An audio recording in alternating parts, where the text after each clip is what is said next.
Não consigo. É a Polly. É a Polly. Ai, de outra. Olha, é a loirinha. Todas as minhas são Aí loiras. sim, hein? Ó. Chega de grito, eu tô com dor de cabeça.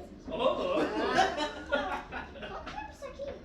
Você não ia cortar o bolo? Vamos cortar o bolo. Vou, vai. Vou daqui a pouco agora. Não vai dar um abraço no negão? Vou. Cadê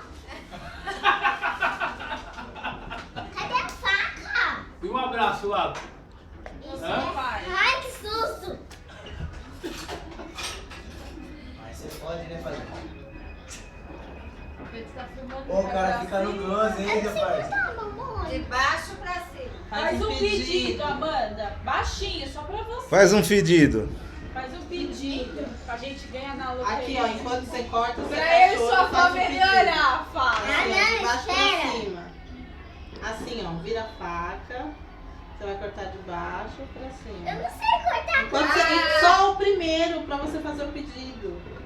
Faz o pedido, fecha os olhos. Eu já fiz. Já? Então corta agora. Mais um pouquinho, mais força. Aí, isso. Esse bolo é muito ruim. Verdade. Não consigo cortar, mano. Não. Fala o que você quiser. Não. Vou falar só amanhã, tá? Pega lá o guardanapo. Quero só ver pra quem que vai ser o primeiro pedaço do bolo. Olha, Para, gente do céu. Olha que a Pra mim, pra mim. Olha que Tá bom, tá bom. Não vale pro vô, viu? O vô já... Por que não vale? Ai, Porque o vô tá filmando. O que foi? Ai, essa mulher, não sei. O que ela fez? O primeiro pedaço. Ah, é pra quem? Pra tia Fê, Fê, Fê.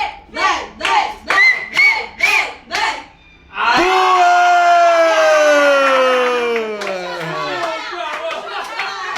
Até cortou agora. Negão era malandro, era isso que ele tava esperando. Falou, vou dar um presente, ela corta o bolo, já vou comer o primeiro pedaço. É porque antes eu tinha escolhido. Porque Gente, por que essa mulher fez bolo? Ele pediu, não acredito. Eu tinha pedido chocolate com morango. O chocolate é preto, né? Depois eu pedi de brigadeiro.